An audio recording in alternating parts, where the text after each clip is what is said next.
Corona ಮಹಾಮಾರಿ ಹಲವು ಜನರ ಜೀವನದ ಮೇಲೆ ಭಾರಿ ದೊಡ್ಡ ಪೆಟ್ಟು ನೀಡಿದೆ. ಸಮಾಜ ಕಲ್ಯಾಣ ಇಲಾಖೆ ಅಡಿಯಲ್ಲಿ ಬರುವಂತಹ ಮೊರಾರ್ಜಿ ದೇಸಾಯಿ ಅಂಬೇಡ್ಕರ್ ವಸತಿ ನಿಲಯಗಳಲ್ಲಿ ದುಡಿತಾ ಇರುವಂತಹ ಹೊರಗುತ್ತಿಗೆ ಕಾರ್ಮಿಕರಿಗೆ ಸಂಭಾವನೆ ಸಿಗದೆ ಸಂಕಷ್ಟದಲ್ಲಿದ್ದಾರೆ.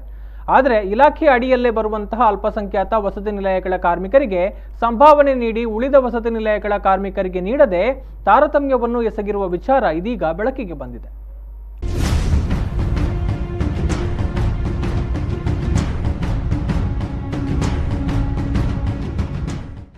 ಕೋವಿಡ್ ದಾಳಿಯ ಬಳಿಕ ಎಲ್ಲ ವ್ಯವಸ್ಥೆಗಳು ಬುಡಮೇಲಾಗಿದ್ದು ಜನರು ಹಲವಾರು ಸಂಕಷ್ಟಗಳನ್ನು ಎದುರಿಸುವಂತಾಗಿದೆ.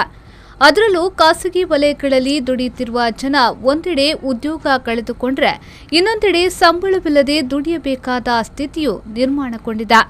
ಈ ಸಮಸ್ಯೆ ಸರ್ಕಾರಿ ವ್ಯವಸ್ಥೆಯಲ್ಲೂ ನಡೆಯುತ್ತಿರುವುದು ಇದೀಗ ಬೆಳಕಿಗೆ ಬಂದಿದೆ.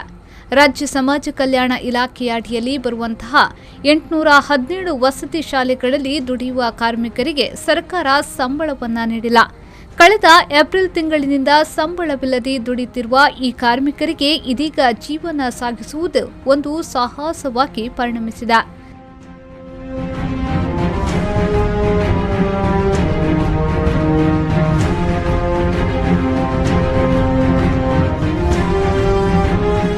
ದಕ್ಷಿಣ ಕನ್ನಡ ಜಿಲ್ಲೆಯಲ್ಲಿ ಇಂತಹ 11 ವಸತಿ ಶಾಲೆಗಳಿದ್ದು 150ಕ್ಕೂ ಮಿಕ್ಕಿದ ಕಾರ್ಮಿಕರು ಈ ಶಾಲೆಗಳಲ್ಲಿ ಹೊರಗುತ್ತಿಗೆ ಆಧಾರದಲ್ಲಿ ದುಡಿಯುತ್ತಿದ್ದಾರೆ.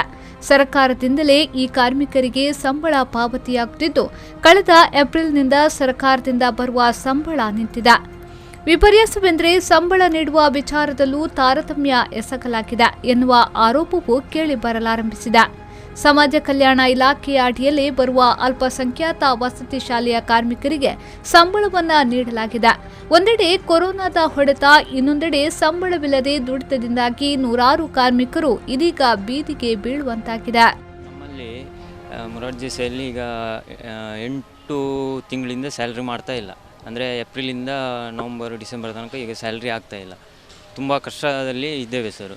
ಅಂದರೆ ಎಲ್ಲ ನಮ್ಮ ಮೊರಾರ್ಜಿ ದೇಸಾಯಿ ಈ ದಕ್ಷಿಣ ಕನ್ನಡ ಆಗ್ಬೋದು, ಎಲ್ಲ ಕ್ರೈಸ್ ಸಂಸ್ಥೆಗೆ ಯಾವುದು ಬರ್ತದೆ ಅದೆಲ್ಲ ಪ್ರಾಬ್ಲಮ್ ಸಮಸ್ಯೆ ಎಲ್ಲರೂ ಅನುಭವಿಸ್ತಾ ಇದ್ದೇವೆ ನಾವು.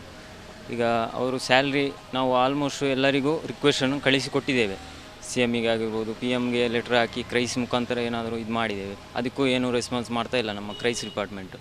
ಮತ್ತು ಸೋಷಲ್ ಡಿಪಾರ್ಟ್ಮೆಂಟಿಗೂ ನಾವು ಇದು ಮಾಡಿದ್ದೇವೆ, ರಿಕ್ವೆಸ್ಟ್ ಎಲ್ಲ ಲೆಟ್ರ್ ಎಲ್ಲ ಸೆಂಡ್ ಮಾಡಿ ಇದೆಲ್ಲ ಮಾಡಿದ್ದೇವೆ. ಆದರೆ ಯಾರ್ದು ಕೂಡ ಯಾವುದಕ್ಕೂ ರೆಸ್ಪಾನ್ಸ್ ಮಾಡ್ತಾ ಇಲ್ಲ. ವಸತಿ ಶಾಲೆಗಳಲ್ಲಿ ದುಡಿಯುತ್ತಿರುವ ಕಾರ್ಮಿಕರಿಗೆ ಸಂಬಳ ನೀಡುವಂತೆ ಸ್ಥಳೀಯ ಶಾಸಕರು, ಮುಖ್ಯಮಂತ್ರಿಗಳು ಹಾಗೂ ಪ್ರಧಾನಮಂತ್ರಿಯವರಿಗೂ ಮನವಿ ಮಾಡಲಾಗಿದೆ. ಆದರೂ ಯಾವುದೇ ಸ್ಪಂದನೆ ದೊರೆತಿಲ್ಲ ಎನ್ನುವ ಅಸಹಾಯಕ ಸ್ಥಿತಿಯಲ್ಲಿ ಕಾರ್ಮಿಕರಿದ್ದಾರೆ.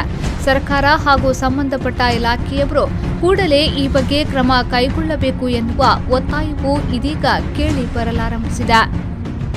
Praveen, V4 news 24 Puttur.